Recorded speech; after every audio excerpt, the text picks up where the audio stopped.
한나가 지난주 시간에 보면 자녀가 없는 것 때문에 사실 슬픔에 빠져 있었는데, 정말로 한나에게 큰 고통은 자녀가 없는 슬픔이 아니라 그 가운데 주위 사람들로부터 오는 그 고통들 때문에 한나는 너무너무 힘이 들었죠. 경쟁자인 분인나는 한나의 그 약점을 가지고 계속 조롱하고 놀리고 괴롭혔습니다. 그리고 남편인 엘가나는 눈치 없는 이 배려가 한나에게는 전혀 위로가 되지 않았던, 한나는 참 외로웠던 사람입니다. 그런데 그 매년 드리는 화목제사 후에 가족들이 막 기뻐해야 될 그 화목의 잔치의 제사에 한나는 아무것도 먹지 못하고 울기만 하고, 그리고 이제 그 자리에서 그 화목제사가 끝나고 그 한나는 성소로 와서 하나님 앞에 울기 시작하고, 하나님 앞에 자신의 아픔과 어려움과 고통을 하나님께 쏟아놓았습니다. 그렇기 때문에 한나는 오늘 말씀처럼 하나님을 만날 뿐만 아니라 하나님으로부터 참된 위로와 평안을 얻게 됩니다. 자신의 아픔을 아시는 하나님께 나아가 눈물을 흘리고 기도하고 있었던 한나인데, 보면 가족들과는 아무 말을 하지 않았었는데 한나는 비로소 하나님 앞에 나아가서, 성소에 나아가서 이제 하나님과 대화를 하기 시작합니다. 한나는 어떤 기도를 하고 있었는가? 그 기도 내용은 오늘 12절부터 우리가 읽었지만 11절에 보면 이렇게 고백합니다. 전능하신 여호와여, 만약 주께서 주의 종의 비참함을 굽어보시며 저를 기억하여 주시고 주의 종을 잊지 않고 제게 아들을 주신다면 제가 그 평생을 여호와께 바치고 결코 그 머리에 칼을 대지 않겠습니다. 이렇게 한나는 기도했습니다. 내용을 보면 이 기도는 어떤 기도인가? 서원 기도입니다. 여러분들 중에 이 서원 기도라는 것을 잘 아시는 분들도 계시고 좀 익숙치 않은 분들도 계시지만, 이 서원 기도라는 것은 조건적인 기도예요. 그러니까 하나님께 A라는 것을 하나님께서 나에게 A라는 것을 해주시면 제가 B를 하나님께 해드리겠습니다. 이런 기도예요. 하나님 앞에 조건을 거는 것은 사실 하나님을 잘못 이해하는 데서 오는 거예요. 이 서원 기도는 별로 바람직한 기도는 아닙니다. 하나님께서 어떤 조건을 가지고 우리와 거래하시는 분이 아니죠. 그리고 우리가 이렇게 조건을 건다고 해서 하나님이 거기에 반응하시는 분도 아닙니다. 그것 때문에 하나님이 일하시는 것이 아니죠. 그래서 서원 기도는 자칫 잘못하면 하나님을 오해하고 하나님을 굉장히 인색한 분으로 만드는 위험성이 아주 큽니다. 서원 기도를 통해서 우리가 원하는 대로 하나님께서 그대로 들어주시면 그 대가로 하나님이 어떤 것을 가져가시는 분이 아니라는 거예요. 그래서 서원 기도는 위험성이 있다는 겁니다. 하나님께서는 그런 거래를 통해서 무언가 얻어가실 만큼 그렇게 없으신 분이 아니세요. 하나님은 모든 만물의 주인이십니다. 모든 만물이 하나님의 것이에요. 그리고 하나님은 우리의 아버지가 되시죠. 조건적인 하나님이 아니라 하나님은 무조건적인 하나님이십니다. 그게 하나님이시고 그분이 바로 우리의 아버지 되신 하나님이시라는 거죠. 우리가 하나님께 드린 것이 없어도 하나님은 우리에게 풍성히 주시는 분입니다. 우리는 이것을 우리의 믿음 안에, 또 하나님과의 관계 속에서 우리는 붙잡아야 됩니다. 서원을 하고 지키지 않느니 차라리 서원하지 않는 것이 훨씬 낫다라는 거죠. 우리가 하나님께 기도할 때 이 기도를 들어주시면 제가 헌신하겠습니다. 주님, 제발 이 기도를 들어주시면 제가 주님 앞에 어떤 헌신을 하겠습니다. 이렇게 말하지 마십시오. 말할 필요도 없어요. 왜냐? 하나님께서 마치 우리의 헌신이 필요해서 그 기도를 응답하시는 것처럼 그렇게 우리가 만들 필요가 없다라는 거죠. 그냥 헌신하겠습니다 라는 기도를 따로 하고, 이 간구를 들어주십시오, 이렇게 이 기도를 별개의 기도로 드려야 되는 거죠. 우리가 하나님과 딜하면서 기도하려는 우리의 이런 세상적인 마음들이 있어요. 세상에서는 나에게 공짜로 주는 것이 없기 때문에 뭔가 딜을 해서 당신이 나에게 A를 주면 내가 B를 주겠다, 이러한 것이 세상의 방식입니다. 하나님과의 우리의 교제와 하나님과 우리의 소통의 방식을 세상처럼 그렇게 딜하기 시작하면 우리는 하나님을 크게 잘못 오해하고 살아가는 거예요. 우리가 찬양했지만 신실한 하나님은 그런 분이 아니시라는 겁니다. 그래서 오늘 사실 가만히 보면 한나의 서원 기도는 내용상 그 구조상은 서원 기도를 하고 있는데 내용상 보면 지금 저희가 나눈 이런 서원 기도와는 좀 다릅니다. 그래서 우리는 한나의 기도를 배우지만 한나의 서원 기도의 방식을 배우는 게 아니라 그 안에 내용을 묵상해보고 그 내용이 우리의 기도가 되어야 되는 거죠. 한나의 서원 기도는 한나는 하나님과 거래하는 식의 서원 기도가 아니었다는 거죠. 나에게 무언가를 주시면 내가 그것을 갖고 그 중에 일부를 드리거나 아니면 다른 것을 드리겠습니다가 아니라 한나는 이렇게 얘기합니다. 나에게 무언가를 주시면 그것을 하나님께 드리겠습니다. 한나는 지금 그 기도를 하고 있지 않습니까?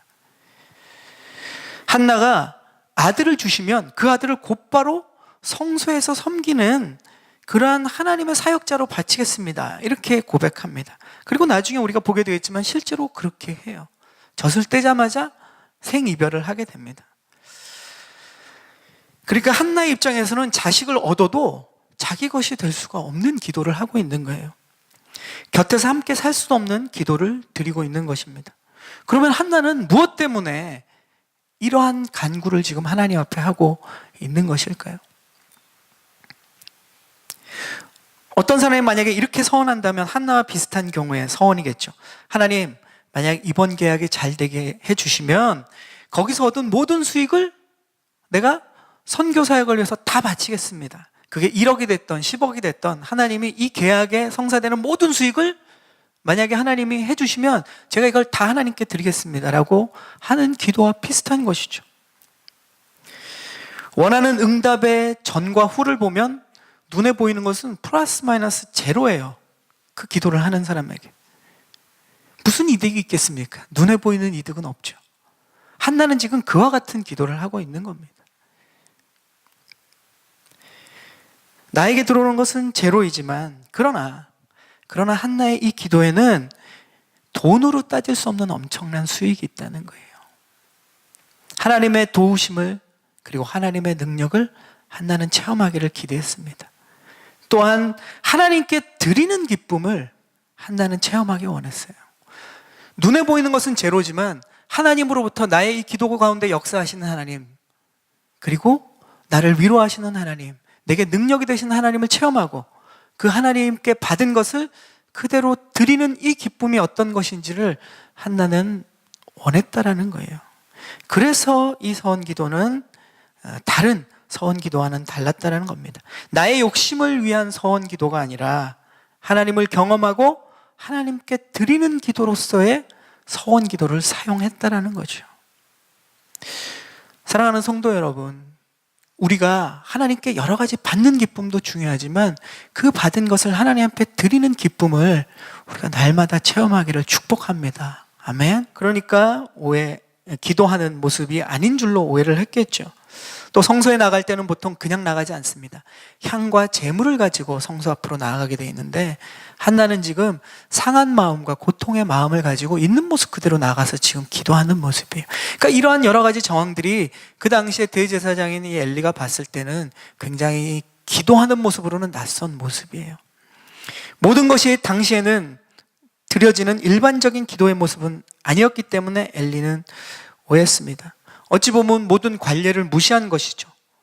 그냥 평민으로서 어떤 성소에서 섬기는 자가 아닌 평민으로서 여자가 성소에서 기도한 사실 성경에 나오는 최초의 사례가 바로 이 한나의 기도입니다.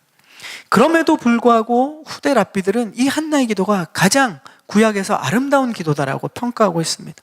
어떤 희생제사의 기도보다 더 훌륭한 기도라고 말하고 있어요. 이유는 뭘까요? 우리가 지금 살펴본 것처럼 한나는 그러한 관례에 필요한 예배의식에 필요한 것들은 하나도 없었어요. 그것을 중요시 여기는 랍비들이 근데 한나의 기도가 아름답고 최고의 기도다라고 하는 이유는 뭡니까? 그 자신의 있는 마음 그대로 정직하게 하나님 앞에 투명하게 기도했던 그 모습은 누가 봐도 믿음의 사람이 볼 때 이것은 하나님이 기뻐 받으시는 기도다라는 것을 알았기 때문에 그렇습니다. 이런 어떻게 보면 레디컬한 거죠. 이러한 어려움과 고통 가운데 모든 것을 가지고 주께 나아가서 절박하고 또 적극적이고 어떻게 보면 파격적으로 드린 기도는 하나님의 마음에 닿습니다. 그러나 지금 엘리 제사장은 그 정황을 모르고 있는 것이죠. 그래서 술주정 부리는 줄 알고 꾸짖고 있는 모습을 우리는 보게 됩니다. 우리는 때로는 한나처럼 이렇게 술 취해 보이고 행실이 단정해 못하게 보일지 몰라도 하나님 앞에 애통하며 살아가는 그러한 예수님이 이야기했던 복 있는 사람들을 우리가 오해해서는 안 된다는 거죠. 우리가 다른 사람들을 함부로 판단하는 위험에서 벗어나야 됩니다. 그 사람의 외모, 그 사람이 가진 배경, 그 사람의 어떠한 우리의 갖고 있는 그런 고정관념 때문에 그 사람의 믿음을 또 그 사람의 삶을 또 그 사람의 행동을 우리는 오해해서는 안 됩니다. 세상은 사람들이 보는 모습으로 평가하지만 그리스도인들은 그 보여지는 모습이 아니라 그 안에 담긴 영혼을 사랑하고 또 그 영혼을 품을 수 있는 그러한 성령의 사람, 하나님의 사람이 저와 여러분이 되기를 축복합니다. 우리는 겉으로 보이는 것에 속으면 안 돼요. 세상은 자꾸 그것을 보여주고 그것을 평가받게 원하고 우리 자신도 그래서 보여지는 것에 우리가 너무 노력한다는 거예요. 하나님은 우리의 중심을 보시는 분입니다. 그렇다면 하나님의 사람들도 중심을 봐야죠. 엘리는 한나와의 대화를 통해서 이제 오해를 풀게 됩니다. 그리고 축복의 메시지를 전하죠. 우리 17절부터 20절까지의 말씀을 우리가 함께 읽어보겠습니다. 17절. 그러자 엘리가 말했습니다. 평안히 가시오. 이스라엘의 하나님께서 당신이 구한 것을 허락하실 것이요. 한나가 말했습니다. 당신의 여종이 당신께 은총받기를 바랍니다. 그러고 나서 한나는 가서 음식을 먹고 그 후로 얼굴에 근심을 띠지 않았습니다. 다음 날 아침 그들은 일찍 일어나 여호와 앞에 경배하고 라마의 집으로 돌아갔습니다. 엘가나는 자기 아내 한나와 잠자리를 같이 했고 여호와께서 한나를 기억하셨습니다. 한나는 임신을 했고 때가 되자 그녀는 아들을 낳았습니다. 한나는 여호와께 구해 얻은 아들이라고 해서 그 이름을 사무엘이라고 지었습니다. 엘리가 축복하는 장면이 나오죠. 근데 엘리는 한나가 무슨 기도를 하는지 몰랐어요. 밖으로 내뱉지 않았기 때문에 밖으로 그 기도 내용을 이야기하지 않았어요. 그런데 지금 보면 엘리는 한나를 축복합니다. 그리고 그 기도대로 응답될 것을 축복하죠. 그 기도가 이스라엘을 구원해낼 엘리가 못했던 그러한 영적인 새로운 리더를 탄생시킬 기도인 줄은 엘리도 꿈에도 생각을 못했겠죠. 엘리가 하나님께서 당신이 구한 것을 응답하실 것이라는 축복은 사실은 믿음으로 한 축복이 아니에요. 그냥 대제사장으로서 그곳에 성소에 나서 기도하는 사람들에게 어떻게 보면 인사처럼 습관적으로 하는 그러한 축복의 말씀입니다. 그냥 그렇게 애통해하고 기도하는 것입니다. 그러니까 내가 잘못 알았구나. 그래, 당신이 기도하는 대로 하나님께서 응답하실 것이다. 그냥 이렇게 한 말이에요. 어떻게 보면 엘리 대제사장의 이 축복의 메시지는 그렇게 믿음 있는 거라고 볼 수는 없습니다. 그러나 한나는 어떻게 합니까? 자기가 하나님 앞에 드린 기도였다는 것을 확신하고 그리고 이제 믿음으로 돌아갔다는 거예요. 그 마음에 자신의 아픔과 고통들을 다 쏟아내고 하나님이 들으셨다는 확신을 가졌기 때문에 우리가 읽은 말씀처럼 그 이후로 이제 먹기 시작합니다. 그리고 근심을 띠지 않았다라고 성경은 이야기해요. 마음이 회복되고 영혼이 회복되어서 이제 삶의 정상적인 회복이 일어난 것을 보게 됩니다. 우리가 기도하면 오늘 19절처럼 하나님께서는 기억하시는 거예요. 우리가 기도의 말을 할 수 없어서 때로는 한나처럼 이렇게 신음으로 기도의 대화조차 이야기조차 꺼낼 수 없어서 신음으로 한 기도도 하나님은 다 들으신다는 것을 오늘 말씀을 통해서 우리는 볼 수 있습니다. 하나님은 다 기억하시는 분이에요. 우리는 잊을지 몰라도 하나님은 기억하시는 분입니다. 그리고 하나님의 일을 이루십니다. 아멘. 하나님은 일을 성취하시는 분이다라고 성경은 이야기합니다. 우리가 그것을 믿는다면 우리가 해야 될 일이 있죠. 우리는 무엇입니까? 한나처럼 기도했다면 근심하지 말아야 한다는 거예요. 기도는 여러 가지 중요한 요소들이 있지만 특별히 이렇게 한나처럼 간구의 기도는 하나님께 맡기는 기도입니다. 간구는 우리가 하나님께 무언가를 가지고 내려오는 게 아니라 하나님께 우리의 모든 것을 맡겨 올려드리는 기도인 거예요. 내가 붙잡고 있던 문제를 놓아버리는 것이 간구의 기도입니다. 그리고 하나님께 맡겨버리는 거죠. 맡겨드렸다면 우리는 그 문제를 다시 붙잡지 말아야 됩니다. 우리가 하나님께 맡겨드린다고 하고 그 문제를 놓아놓고 다시 그 문제를 붙잡는 우리의 모습이 얼마나 많이 있습니까? 우리가 붙잡고 있던 그 문제를 하나님께 내려놓았다면 우리의 내려놓은 손에 하나님께서 무엇을 주십니까? 평안을 주신다는 거예요. 우리는 그것을 받아야 됩니다. 문제를 내려놓고 다시 문제를 붙잡는 어리석음이 우리 가운데 없어야죠. 우리의 마음과 생각을 지키시는 주님, 우리의 내려놓은 손에 평안을 쥐어주시는 그분의 평안을 붙잡는 것이 진정한 우리의 축복이고 또 하나의 중요한 응답이라는 것이죠. 하나님께서 들으셨기 때문에 기억하실 것이고 기억하시기 때문에 일하실 것입니다. 우리는 하나님의 신실하심을 신뢰하고 평안을 붙잡는 우리 사랑하는 산타모니카 오늘의 성도님들 되기를 축복합니다. 아멘. 그리고 이제 한나는 더 이상 근심하지 않았다. 성경은 이렇게 말씀하시면서 그리고 하나님께서는 한나에게 사무엘을 주셨다. 이렇게 얘기합니다. 참 재밌는 것은 지금 우리가 1장을 쭉 3주에 걸쳐서 보고 있지 않습니까? 사무엘이 탄생하기 전에 상황은 엄청 길고 자세하게 이야기하고 있어요. 근데 정작 사무엘을 낳았다라는 건 딱 짧은 한 줄밖에 없습니다. 정작 사무엘의 실제 탄생은 딱 한 줄이라는 거죠. 복음서에도 보면 예수님께 나온 문제를 가진 사람들이 너무 많았어요. 특별히 질병의 고통, 또 여러 가지 아픔 때문에 예수님께 나왔을 때 그 상황들을 설명하고 그 정황들, 주위의 환경들과 그 사람의 배경을 설명하고 또 그 사람의 그러한 아픈 마음과 여러 가지 고민들을 쏟아놓는 장면들은 굉장히 길게 묘사되어 있는데 정작 예수님이 그 사람을 치료하실 때는 대부분 그냥 한두 줄로 끝나요. 내 믿음이 너를 치유하였다. 내 믿음이 너를 구원하였다. 굉장히 짧아요. 어떻게 보면 그 앞에 그 기나긴 배경과 이야기들은 잔뜩 나오는데 해결되는 장면은 너무 짧다는 거죠. 왜 주님의 응답은 이렇게 짧습니까? 모든 결과는, 모든 해답은, 모든 능력은 하나님께 있기 때문에 하나님은 그 응답과 결과를 내시는 데는 별로 어려움이 없어요. 많은 노력과 애를 써야 하나님의 응답이 나오는 건 아닙니다. 하나님의 응답은, 하나님은 그 능력의 하나님은 한 방에 끝나는 거예요. 어떻게 보면 하나님의 기적은 하나님께 어려운 일이 아닙니다. 심플하게 한 줄이면 충분한 것 같습니다. 그러나 이런 결과에 이르기까지 우리의 상황은 어떻습니까? 엄청나게 복잡하죠. 우리의 고민은 어떻습니까? 우리의 고통은 어떻습니까? 엄청나게 길고 길어요.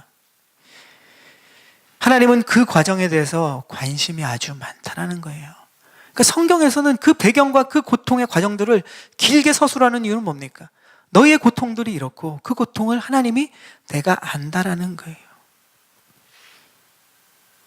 그리고 하나님은 그 과정에 대해서 아주 관심이 많으시다는 것을 우리는 성경을 통해서 볼 수 있습니다. 또한 우리가 그 하나님 앞에 우리의 믿음의 기도와 하나님을 향한 신뢰, 그리고 우리가 그 고통 속에서 하나님과 이 애씀이 얼마나 소중한지 중요한지를 말씀은 자세히 보여주시는 거예요. 우리의 그러한 애씀과 노력과 우리의 고통들이 하찮은 것이 아니다라는 것을 성경은 계속 보여주는 거예요. 우리가 고민하지 말아야 되는가? 고민하죠. 우리가 고통받지 말아야 되는가? 고통이 오는데 어떻게 우리가 고통 안 받을 수가 있습니까? 그러한 고통과 고민들을 우리가 쏟아놓을 때 그것을 하나님은 다 아시고 그것을 받아들이신다는 거예요. 그리고 하나님의 역사는 능력의 하나님께서 일하신다라는 겁니다. 한나는 아들을 받게 돼요. 자기가 구한 그대로의 응답을 받게 됩니다. 한나는 아들의 이름을 사무엘이라고 지었습니다. 그 뜻은 성경 안에도 나오죠. 여호와께 구하여 얻은 아들입니다. 오늘 말씀의 핵심은 그것입니다. 구하여 얻은 아들이라는 거죠. 우리가 한나에게 배워야 할 것은 하나님께 그가 어떠한 믿음의 행동을 했는가, 구하는 믿음의 행동을 했다는 것을 우리는 배워야 됩니다. 함께 따라해 보겠습니다. 구하는 믿음. 우리가 정작 믿음도 연약하지만 우리가 무엇을 구하는지 또 무엇을 얻는지에 대해서 우리가 놓치고 기도할 때가 많이 있습니다. 한나는 구하는 믿음을 가진 사람이었어요. 하나님께서 예비하신 축복들이 있어도 우리가 구하지 않으면 우리 것이 안 돼요. 성경의 사건들이 그 이야기를 하고 있습니다. 우리가 2주 전에 나눴지만 내가 원하는 그대로의 응답이든지 아니면 또 다른 하나님의 응답이든지 구할 때만 우리 모두에게 응답이 된다는 거예요. 구하지 않으면 우리의 응답이 아닙니다. 구할 때 또 받은 것이 무엇인지를 우리가 비로소 알게 돼요. 우리 일상생활에서도 하나님께서 우리에게 구할 때의 그 응답들을 주시는데 하나님의 말씀을 깨닫는 기쁨을 아무리 하나님이 우리에게 다 예배해 놓으셔고 주셔도 예배 자리에 안 나오면 그것을 우리가 받을 수 있습니까? 하나님이 다 주셨다고 그것을 안 나오는데도 집에 찾아가서 하나님이 떠먹여 주십니까? 아니에요. 말씀을 깨달으려면, 말씀의 기쁨을 체험하려면 말씀의 자리로 나오는 거예요. 그런 구함이 없으면 얻을 수 없습니다. 그래서 우리는 예배 가운데, 기도회 가운데, 또 큐티 가운데 나아가는 이유가 무엇입니까? 하나님이 예비하신 것을 우리가 받아가고 누리기 위해서 그 자리에 나아가는 것입니다. 하나님께서 여러분을 위해서 평안을 아무리 넘치게 준비해 놓으셔도 우리가 주님을 바라보지 않으면 그 평안이 내게 안 돼요.